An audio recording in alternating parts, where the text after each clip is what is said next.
Hello friends, welcome back to the new video. In this video guys, I am going to show guys how can you on your dial pad tone in your Realme phone. Guys, you want to on guys this dial pad tone in your Realme phone, so you can on it. And guys, now let's see how to on dial pad tone in a Realme phone.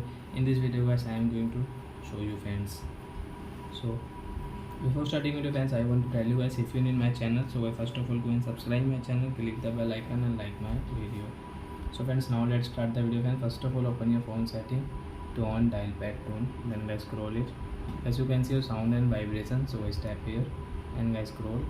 As you can see your more sound and haptics, so guys tap here, and as you can see your dial pad tone, so guys you can on from dial pad tone here, and guys now you can see.